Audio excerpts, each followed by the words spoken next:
Last night, Barack Obama walked into the Intuit Dome in Inglewood for the NBA All-Star Game, and the entire stadium stood up. Not polite applause, a full-throated, sustained standing ovation. Michelle next to him, their daughter Sasha, courtside next to Julius Erving. Players came over mid-game to shake his hand. Anthony Edwards, the All-Star MVP, said Obama is my favorite person in the world and that he promised him he'd put on a show. Meanwhile, Donald Trump was golfing with Liz Truss and posting unhinged rants about Bill Maher and Canadian ice hockey on Truth Social. This is what losing the culture looks like, and it's not even close. 10 days ago, Trump posted a video on Truth Social depicting Barack and Michelle Obama, the first black president and first lady in American history, as apes during Black History Month. The video showed their faces superimposed onto animated apes while The Lion Sleeps Tonight played in the background. Trump was depicted as a lion. The post stayed up for 12 hours. The backlash was bipartisan. Tim Scott, the only black Republican senator and one of Trump's most reliable defenders, called it the most racist thing I've seen out of this White House. Republican Mike Lawler called it incredibly offensive. Brian Fitzpatrick called it a grave failure of judgment. Hakeem Jeffries called Trump a vile, unhinged, and malignant bottom feeder. The White House first defended the post. Caroline Leavitt said, "Please stop the fake outrage." Then they blamed a staffer. Then they deleted it.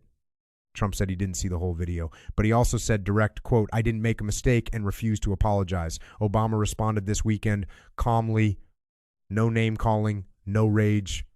He said the majority of Americans find this behavior deeply troubling and that there used to be a sense of decorum and propriety and respect for the office, and that's been lost. He called it a clown show, and then he went to the All-Star game and got the standing ovation of the weekend. That's the response. You post racist content and America gives Obama a standing ovation. And while Trump is posting racist memes, the Epstein files keep getting worse for him. This weekend, the DOJ sent a letter to Congress listing over 300 names that appear in the Epstein files. But here's the move. They included names like Elvis Presley, Marilyn Monroe, Janis Joplin, and Princess Diana, people who have been dead for decades. Marilyn Monroe died in 1962 when Epstein was 9 years old. The point?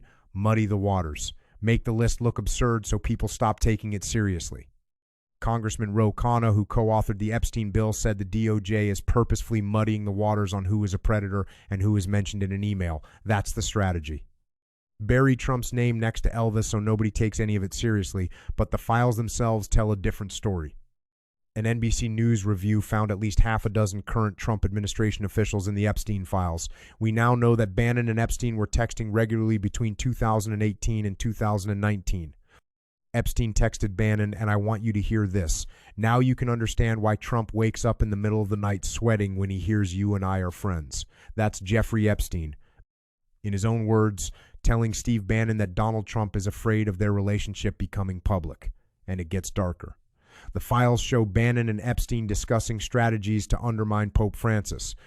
Bannon texted Epstein, "We'll take down Francis. The Clintons, she, Francis, EU, come on, brother."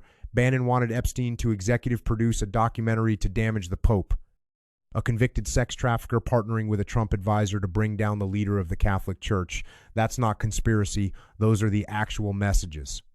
So just look at the contrast from this one weekend. Obama posted a Valentine's Day message, celebrated Valentine's Day with my forever dance partner. Love you, Michelle. Trump posted an unhinged rant about Bill Maher that reads like it was written at 3 a.m. after 6 Diet Cokes.